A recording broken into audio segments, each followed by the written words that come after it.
ছাত্ররা আমাদের সন্তান, তাদের বিরুদ্ধে আমরা গুলি চালাতে সহায়তা করতে আমরা তাকে এক ব্ল্যাঙ্ক চেক দিয়ে আসছি। এই বিশ্ববিদ্যালয়ের কিছু শিক্ষক গত সরকারকে বিভিন্ন সময় সমর্থন দিয়েছেন। প্রায় 1 বছর অতিবাহিত হয়ে গেছে। এই 1 বছরে আমরা কি পেলাম? এরা আর শিক্ষক ছিল কিনা আমি জানি না।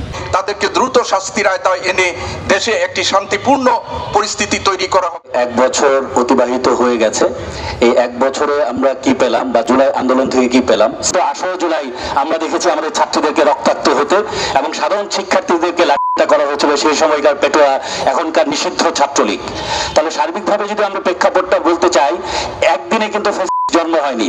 এই জন্ম নেওয়ার পেছনে শিক্ষকরা যেমন দায়ী ছিল, শিল্পীরা যেমন দায়ী ছিল, সাংবাদিকরা যেমন দায়ী ছিল, সমাজের বিভিন্ন কর্নার থেকে শেখ হাসিনার মদতপুষ্ট এবং তাকে তোয়াজ করার জন্য একটা গোষ্ঠী দাঁড়িয়ে গিয়েছিল। শিক্ষক হয়ে শিক্ষকদের মেনে এরা আর শিক্ষক ছিল কিনা আমি জানি না। শিক্ষক হয়ে শিক্ষক ছাত্ররা আমাদের সন্তান, তাদের বিরুদ্ধে আমরা গুলি চালাতে সহায়তা করতে আমরা তাকে এক ব্ল্যাঙ্ক চেক দিয়ে আসছি। এটা শুধু আমাদের ঢাকা বিশ্ববিদ্যালয়, অন্য বিশ্ববিদ্যালয়ের শিক্ষকরা, আমরা অন্তত ঢাকা বিশ্ববিদ্যালয়ের শিক্ষকদের কথা বলবো। এটা এদের সঙ্গে আমরা এখন কাজ করা চলা অবিশ্বাস্য। আমরা বিবেকবান শিক্ষক হিসাবে এই সমাবেশ থেকে এইসব হত্যাকাণ্ডের তীব্র নিন্দা জানাচ্ছি এবং সরকারের আইন শৃঙ্খলা রক্ষাকারী বাহিনীর কাছে আমরা জোর দাবি জানাচ্ছি। আমরা কোনো দল দেখতে চাই না। এই ধরনের সন্ত্রাসী কার্যক্রমের সাথে যারা পৈশাচিক কার্যক্রমের সাথে যারা যুক্ত থাকবেন তাদের বিরুদ্ধেও কার্যকর ব্যবস্থা গ্রহণ করা হবে। তাদেরকে দ্রুত শাস্তির আওতায় এনে দেশে একটি শান্তিপূর্ণ পরিস্থিতি তৈরি করা হবে।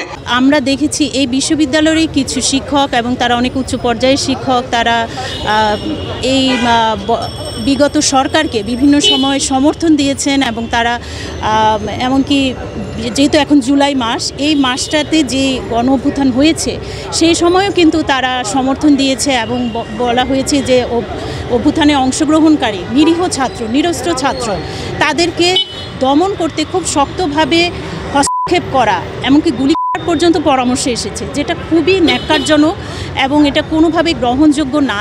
এবং সেই ক্ষেত্রে আমরা মনে করি যে এই যে আসামির কথা আমরা বলছি বা অভিযুক্তর কথা বলছি, তাছাড়াও তার সহযোগী যারা এবং তাকে সমর্থনকারী যারা, যে এর নৈতিক সমর্থন দেওয়াটাই অনেক একটা ন্যাক্কারজনক ঘটনা এবং তাদেরকেও বিচারের আওতায় আনা হোক।